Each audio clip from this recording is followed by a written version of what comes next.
All right. Either way, I'm going to send a Geared for Life book to one of you. So here's our roadmap today. All right. We're going to talk about something called a momentum generator. And do not forget, though, that there is a PDF that will be attached to that email. I don't know how many of you are downloading that PDF. The PDF is not just these slides. It's a 5-page PDF that kind of outlines. It's going to take you through some of this stuff, but I want to send that to you. It's coming out here at 12:30, so here in about 25 minutes. I don't want to send it now because I want you to kind of just sit back, take some notes, enjoy this webinar a little bit without without having to feel like you've got to write every single thing down that we discuss. There's a little bit of a worksheet element to this PDF as well that I think you'll really enjoy. So that PDF is coming, and allow that to, yes, take some notes today, but just know that that bulk of information is coming your way. Secondly, we're going to talk about identifying something called early adopters. You might have heard that term in innovation or maybe a startup. I talk about that in the sense of leadership, and then we're going to end with some Q&A. But that's that PDF right there. Like I said, it's a 5-page PDF. One of the other things that's in that is they are books that I recommend. Like if you hit this and you go, man, I really need to understand more about momentum. Yes, Geared for Life is on that because I do talk a lot about momentum in here. But also there's 2 books that I love that have shaped me. The Magic of Thinking Big. And again, this is on the sheet with a link to purchase them off the PDF. The Tipping Point by Malcolm Gladwell. All right. I see John Howard on here. I bet John Howard has read The Tipping Point. If not, he is the tipping point. How's that? I mean that in the best way, John. Shout out, buddy. All right. So momentum. If you've heard me talk about momentum, you think about a sports team, think about a basketball team, and all of a sudden it's like every shot that they throw up goes in. And we felt this, whether it was on a sports team, maybe it was just in school. Right. I remember all of a sudden, it's like I felt momentum in math class. That was the only class I was good at, by the way. I know I wrote a book, but grammar and English was by far my worst, was my absolute worst subject. Math, it was my skilled subject. And I remember all of a sudden, it's like I would get used to something. I'd work really hard. And then all of a sudden I started to believe in myself in that math discussion that we're talking about. And then it was like, I couldn't miss one. And now all of a sudden I got 3 tests in a row, all 100s. Maybe it's in business, and you feel this maybe in your salons where you just feel like every customer that's coming in is leaving happy. You're getting Google reviews. All of a sudden they're tipping well. You just have one of those days. And that momentum is something that is so critical in leadership. It's critical just in life because you can experience momentum as a parent, as a son or a daughter, but as a business owner, momentum is the hardest thing to build, though, but it's even harder to keep. And momentum never lasts forever. Momentum, to me, is the most precious commodity when it comes to chasing after goals, when it comes to kind of finding that next gear we never knew we had, because I see a lot of people go out there and they're focused on trying to do the right work, and that's really important. Okay. Trying to believe in themselves, and that's really important. They try to set the right vision. All of that is really important. But the problem is all of that should build to something. And if you are an entrepreneur at heart, then you want to build the type of system model that's going to generate results, whether you're turning the wheels or not. Right? You almost create this system that's going to create wins and results, regardless of how hard you're trying to push on them. And so that to me is momentum. Right. And if you want to think about a surfer, I think about it as a race car driver. With my monster truck, look, momentum is my friend. Okay. The reason I've had some of the hardest crashes of my career this year, and I've walked away from every single one of them because I had momentum in each one where the pain and the obstacles that I was hitting, everything kind of absorbed the energy and my body didn't. If I jump a monster truck 35 feet in the air, I call it the bucket principle. If I'm standing on a bucket and I just step off of it, right? Imagine that. It jars you really hard, doesn't it? If I'm walking up to that 5-gallon bucket and I just step over the bucket and keep walking, it's not as jarring. Does that make sense? So that bucket principle is the same thing for us in life. When we're in motion and we have momentum, the obstacles that we're coming up against, the issues that we're facing, they don't really slow us down the same way. Okay. And so that's why momentum is key. But like I said before, momentum never lasts. So we've got to be able to understand what momentum, how to generate it, what it looks like and what we're trying to create, and then having to keep it as long as we can. All right. So what does that look like? Well, last webinar, if you remember, we talked about creating a sense of urgency in our team. And we said the best way to create a sense of urgency is what? Helping them understand and know what's at stake. Okay. And we talked about something called inverted thinking. If you're just joining us for the first time on this webinar, inverted thinking is basically almost like reverse engineering it. But imagine we had a goal in mind, and let's just say it was a goal to grow X%. Doesn't really matter what the goal is. But if you wanted to ensure that you would fail at that goal, right? Which I know sounds so backwards. But if you think about it this way, if you say, and this is something Charlie Munger, the investor, really kind of coined. He said, if you wanted to make sure you were going to fail at that growth, okay, or that goal, what would you do to make sure you did not reach that goal? So let's just imagine that. Let's play with this for just a second. Here's my number one thing that I would do if I was going to fail. I would make sure I had a vague vision. I wouldn't talk about it very much. People wouldn't understand it. The vision is something that people wouldn't necessarily believe in. They wouldn't necessarily see. They would just think, yep, it's just another pretty poster that we're going to throw up on the wall and pretend like we understand it and pretend why that vision matters to us. Secondly, if I was going to ensure it was going to fail, I would make sure that the activity that we did to achieve that goal was unproductive work. Right? I would make sure that the action steps that I was telling my team and I that we were going to go and accomplish and do to get that growth goal had nothing to do with actually resulting in that type of growth. If we were trying to increase customer count, I would focus on product and hit product every single day, right? So I'd make sure it was unproductive activity. Number 3, this is a big one, okay? This is the number one thing I hear from stylists, by the way, right? It is edifying, meaning promoting or bragging about, if you will, encouraging the underperformers, right? If you have individuals that are so disheartened, man, there's often times when they feel like, well, that person, we don't have a clue why they got promoted, right?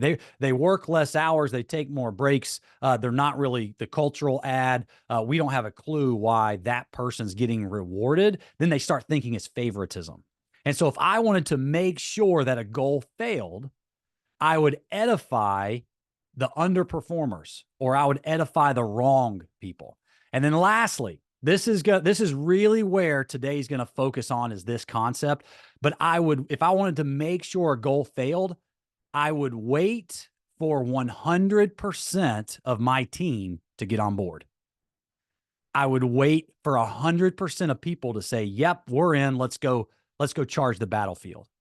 That's how I would ensure that the goals would lose. So inverted thinking. So what is the opposite of each of those 4? Well, obviously, if we take that opposite approach, number 1, is my vision clear, concise, and is it achievable? Really, is my vision believable? So even though we're going to talk about a couple specific things on this webinar here in just a few minutes, I think it's going to be really helpful. Do not forget that even though today is not really a webinar about vision creation, just know that if your vision is clear, concise, and achievable, you need to talk about that vision. You need to post it in front of people all the time, right? They need to be able to say that vision in their sleep and not just think it's a poster up on the wall. Number 2, what action steps can team members take every day that would ensure success? If it's customer growth count, the activity that you are bragging about, talking about, and encouraging everyone to do each and every day, that has to be around customer count. You can't chase 2 squirrels at once, as the saying goes, because you'll catch neither one.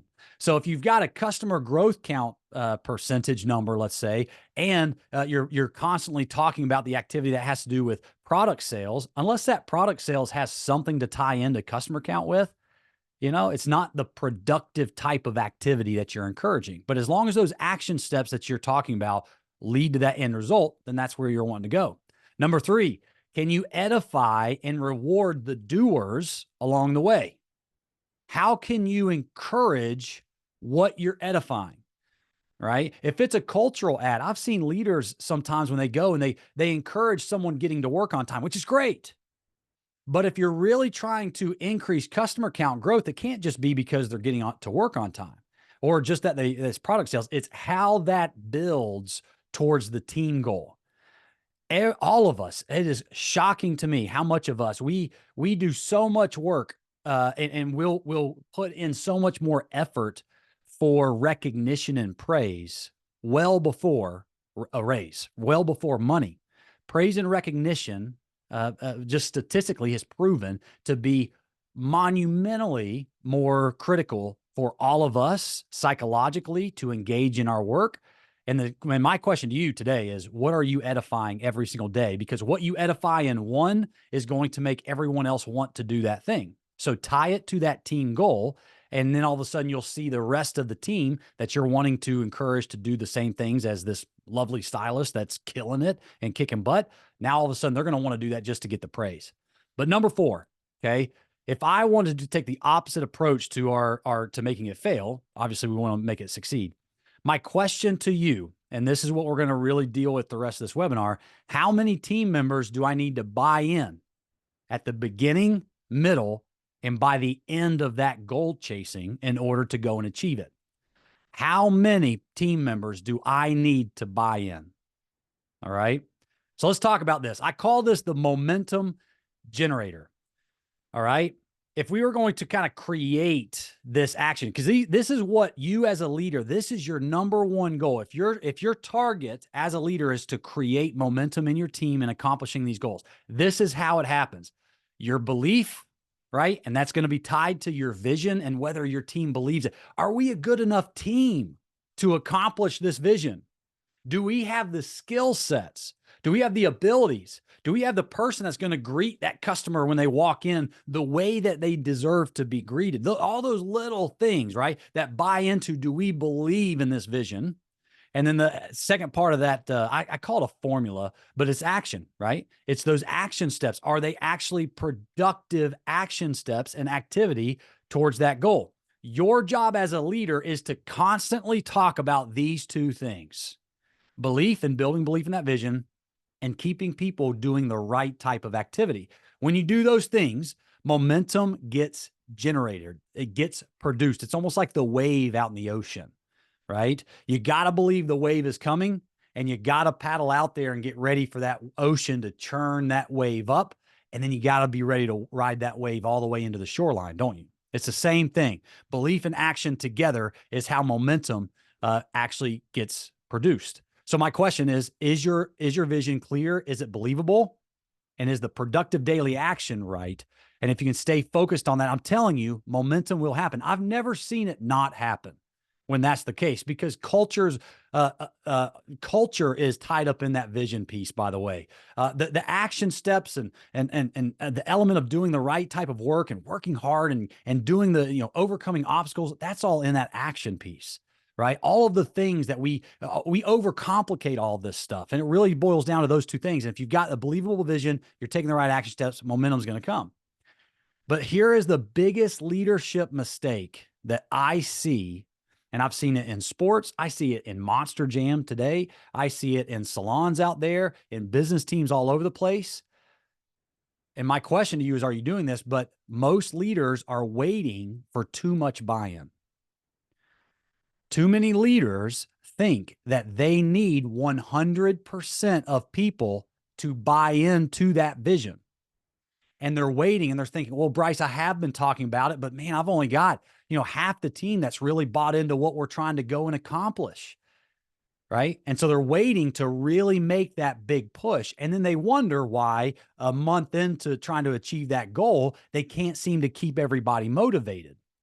You've got to stop waiting for everyone to get on board the train.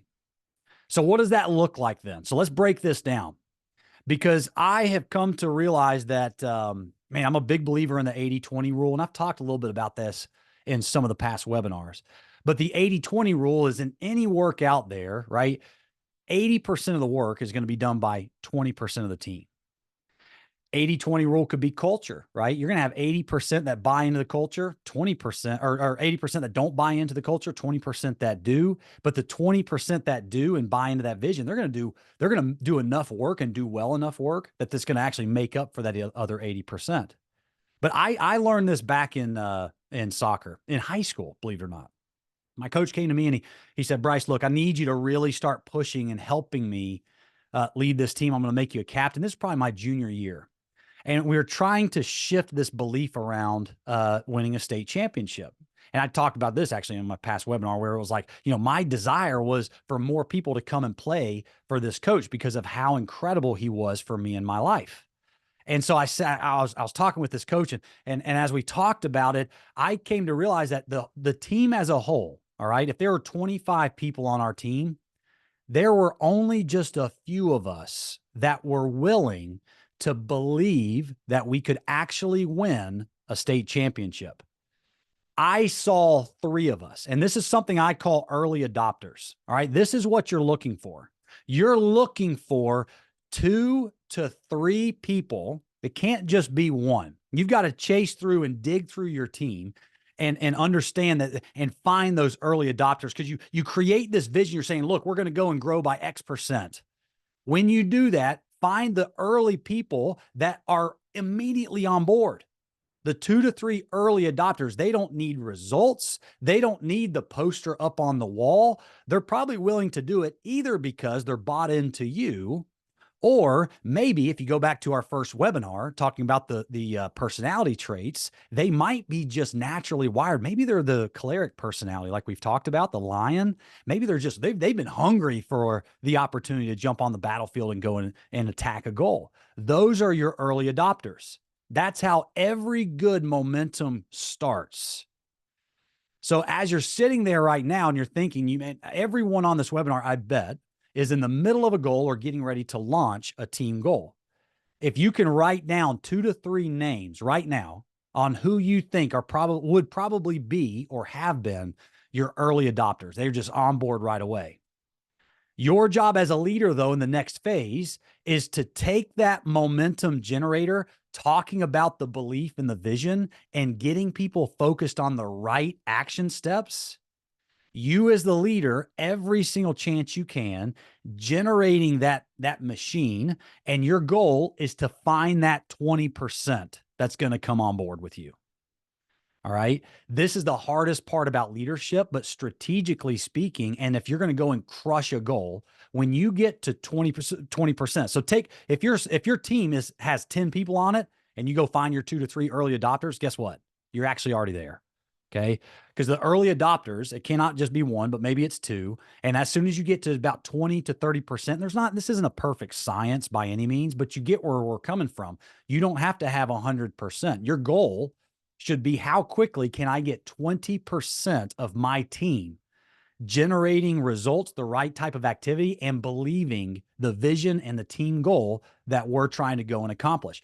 Do not worry about the other 80%. Some people will never get on board with the team goal because they're not there for that. They're there for themselves and they're there for a paycheck, and God love them. Well, it's good that they're going to be around us for long enough that maybe their life will change for the better. And you don't know what's going to change in their life for 12 months from today. They're going to be one of your early adopters.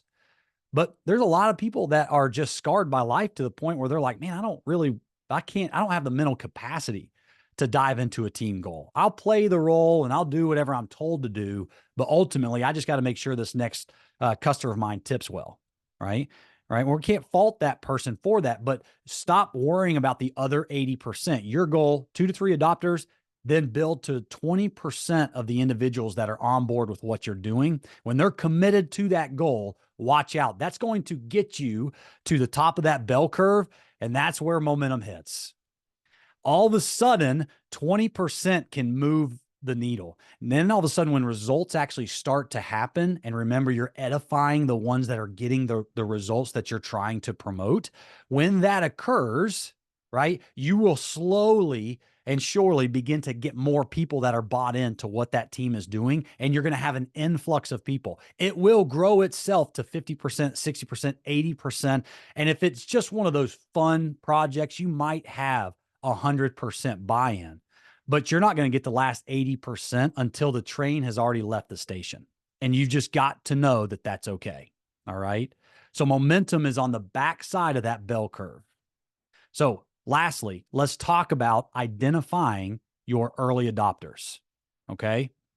What do early adopters look like? Well, we got four main questions. I have four main questions. Number one, who already believes in the team vision? Maybe you did a New Year's Eve party with everybody, you brought everybody together, and you cast this vision. We're going to do this. We're going to grow by X amount. Someone or a group, right? There are people out there that immediately believe that you can do it. Those might be your early adopters. Secondly, who has a natural skill set? I talked about that just a minute ago, that for the required daily action. If you've got a whole bunch of lions, you might want to be careful, because if you have, if your early adopters are lions and they're the clerics, the powerful cleric, they're going to jump on the battlefield with you, sword drawn, but they also might turn off some of the melancholies. Or what if your goal has to do with the system upgrade? Your early adopters are probably going to be your melancholies, the busy beaver, right? And so for you guys to be able to understand, that's why we started with personalities, because you've got to begin to identify this. Go back and listen to that first webinar. And that'll help you identify maybe who some of your early adopters really are. Thirdly, who understands, oh yeah, you remember from the urgency webinar, what is at stake? Okay. Every great vision, like we talked about last time, has that question in mind. Okay. And the ones that clearly understand, they can articulate what's at stake if we don't reach this goal, I can just about guarantee those are going to be early adopters for you if they're able to articulate that. And again, if you had 2 to 3 people across your entire team that can do that, that's actually a testament to you, because you've clearly been able to communicate to that. Lastly, this is a good one. Okay. If I jump in, I've taken over teams before, and like sports teams, I look for these people first. They are your natural influencers, because those 2 to 3 adopters, they will influence enough of the team to get you to that 20% number, to be able to start generating that momentum and to get over that big hump. And your natural influencers are going to be your easiest early adopters to pull on board and to make part of this, and to constantly talk about it and have them talk about it. And that's what generates some of that momentum. So my question to you on those 4 questions, and by the way, those 4 questions are in that PDF, but those 4 questions are how you're going to identify those early adopters for your team and what you're able to do. Go find those 2 to 3 key people. Talk about it every day. Make sure that they're bought into the vision, that they can articulate it. Make sure they're the ones that are doing the right work. 20% will get pulled in, because people want to be part of something bigger than themselves. And they want a guide, just like we talked about at the beginning of this webinar, and just like we talked about in the storybook branding aspect in the last webinar. It's all about them believing that what you're offering them, what this team is doing, and where this team is going, can help pull them out of their situation, because psychologically, they don't believe that they can do it on their own.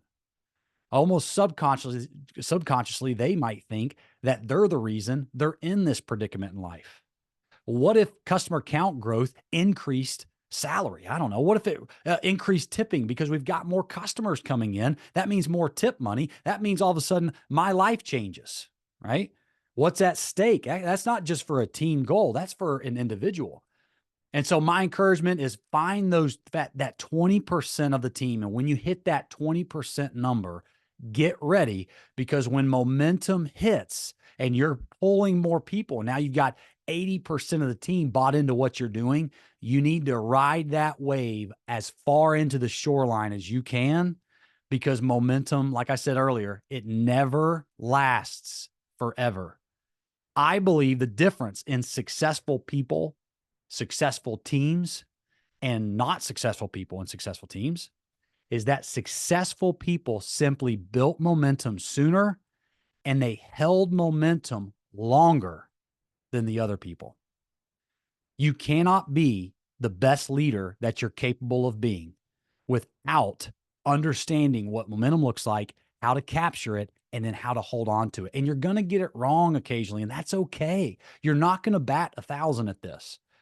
But all of a sudden, you start getting a couple wins under your belt and you generate that momentum. And guess what? I'm telling you, you're going to know what it looks like and you're going to start killing it on all these team goals. All right. So identify your early adopters and watch some really good stuff change. Okay.